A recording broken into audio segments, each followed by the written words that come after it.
Love the weight training. The same thing. You get to do your time. And if you can get your body to perform at a certain level, day-to-day activities are nothing. And that's, if people's exercise is going from the couch to the TV, they don't even have to now with the universal remote. So Yeah. it's a performance thing. And I just, it was really set home where I actually got injured and needed surgery, which was the first time in 23 years. That has to be a real shock to the system. Oh, yeah. Yeah, and it really taught me where that pillar is in my, health kind of field there. It's the exercise is so huge. I mean, I was out for 7 days and it was nagging. And it wasn't like I have to go to the gym and move a house. It's just like I need to move. And that's the most of the medical problems could be solved with chiropractic movement and watching what you eat. It makes a lot of sense. Yeah. I mean, so many times, I had a lot more back problems and a lot of knee pain when I was overweight. Sure. I'm stunned at how healthy my body feels Yep. to being down in weight. It's amazing how you feel when you feed your body. And it's true, we talk about the exercise and how you feed your body. Yep. If I'm going to go for a run and I wake up and give myself enough time to kind of stretch myself out, feel good, give myself a little bit of I'm not sure whether or not people would endorse this, but like on days where I'm going to take a long run, I'll have one of these Gatorade burst things. It's a little bit of energy. It's got B vitamins and stuff in it. When you feed your body a little bit, you give yourself a little bit of primer, you perform so much better than if you just roll up and say, I got to go out. Like anything else, you have to prepare for things. Right. One of the other things you mentioned was that the girl you mentioned, the 25-year-old, how she has now become not only a great example of being healthy, but also now she's spreading it to her friends. My wife is now out there doing combo walk run. She's aimed at September for a 5K, her first 5K.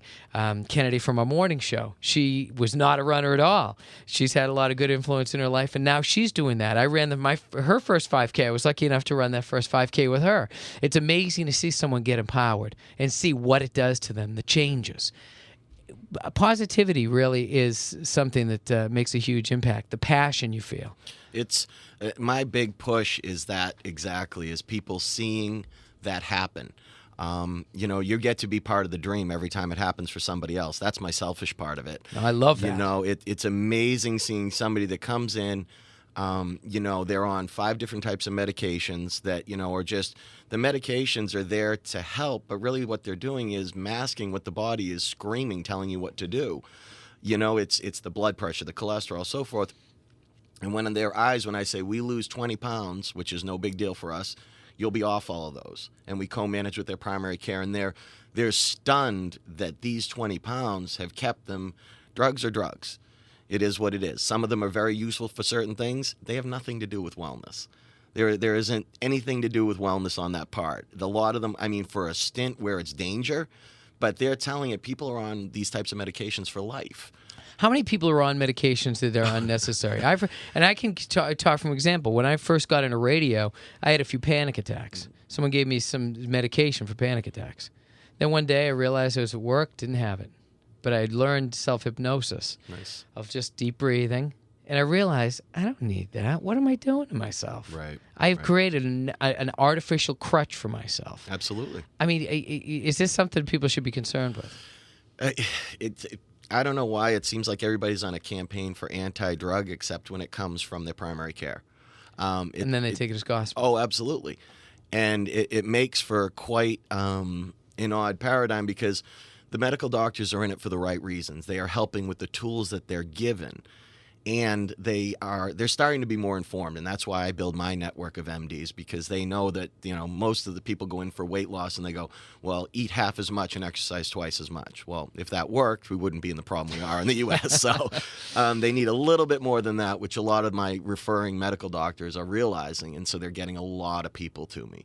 But to be part of that dream to get people away from drugs and their bodies performing at optimal, those other things won't happen. These other things that are, you're bound to have X, Y, Z. I'm more shocked when I have an older person that comes into me for weight loss that isn't on medications. It's amazing, though, what can be done. Obviously, if people are dealing with high blood pressure, if people are dealing with that type of thing, it's important for them to get that under control. But the best and most effective way to manage that ultimately really is exercise, isn't it? Absolutely. It's made for crisis.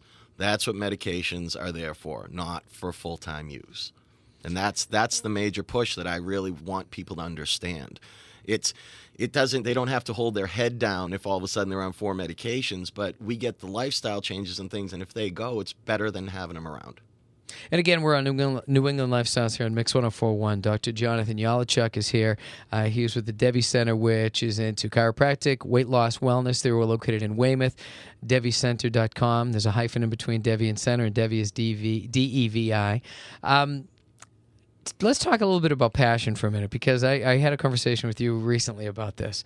Passion is something you can bring into everything. You know, obviously, if you're going to make changes in your life, your health, and stuff like that. But we had a conversation about how passion impacted you. You did some training, and someone called you and said, "Oh, how passionate do you feel about what you do?" Talk about how important passion is in everybody's fundamental approach to things, not just their approach to exercise and stuff, but what does passion mean to you as a person, as a successful person, and as a person who tries to motivate success in others? It's everything. And I tell people to do everything with a level of passion. And it's just, if you're not passionate, do something else. Nobody, said how long we're going to be here. Nobody said when we're going to go or where we're going to go. So while you're here, really put as much emphasis on the things that you're really, truly passionate about. It's just, to see that and elicit that response from other people, it's, a lot of people I see are what I call the walking dead. They're on the treadmill of life, they punch a clock, and it's like, what? This isn't a forever thing. I had a gentleman look at me and he asked my age, and I told him at the time, and I think it was like 25, and he goes, "Wow, you're old." And I go, "What do you mean?" He goes, "Well, average lifespan, you're getting up there, my man. What are you doing?" I was like, wow, but it's true. And it's positioning on people being in the game. Don't be a spectator. Find out where you're at. I mean, I was marketing and international finance major, and I had no passion revolving around it whatsoever. So I was really bored with school, and then I found, that chiropractic could heal people with your hands. And nutrition was something I was very passionate about. And all of the diseases that primarily have inflammation. So when your diet changes and so forth, you get rid of the inflammation. A lot of these, said diseases have a tendency to go away. When you talk about what you're just saying about, wait a second, what do you put on ice? Inflammation. Yeah, inflammation. I'm sorry, I just drew such a blank. You were just talking about, excited. I understand. Yeah, I was. What do you mean? So many of these things are accompanied with inflammation. Every disease process has inflammation. The body is upset about something. If you notice all of your itises, and also they are all inflammation and have a nerve involvement primarily. A lot of them have nerve involvement. So that's why when we decrease inflammation and get the nervous system we don't say we cure anything because we get people really upset. But when we do the right things, a lot of things just go away and never to return. So a lot of times, I know that if you have nagging injuries, what do you tell people to do with this? Is this? I mean, if I'm a runner and I have Achilles pain, if I'm a weightlifter and I'm dealing with a sore back and stuff like that, which way should I be approached? Should I just get down by that? What should I be doing if I run into that? It depends on the severity. It's case by case, but short bouts of ice or heat can never hurt. And basically what ice does is it brings the temperature down and then it allows the body to bring it back up. So in essence, it's a secondary heat. Heat, the reason why a lot of people suggest using ice instead of heat is there's a bigger margin of a fudge factor, to be really technical. You can heat yourself up too quick and then there's nothing to cool yourself down. If you cool yourself down too much, you're going to feel almost frostbite. So most people won't do it that much and their body will warm it up to the necessary level. So you're actually going to have more of an impact if you use the ice because sure. you're creating that. Sure. It's interesting. Yeah. All right. So again, what do you want people to know about? If we were to boil down to what people can do, what should people be doing with life rather than? All right. So here it is. It's the beginning of May. We have the summer coming up. A lot of people are going to use this as a motivating factor to approach getting into shape. What do you want them to really think about when we ask them if they want to get in shape? Why? It's always why. If you're doing it because somebody else said it was a good idea, failure's high. Find out what's in it for you. What What is going to motivate you on the days? I don't care the beginning stretch when you're thrilled and excited and, oh my goodness, this is the best thing that's ever happened. Those days are easy.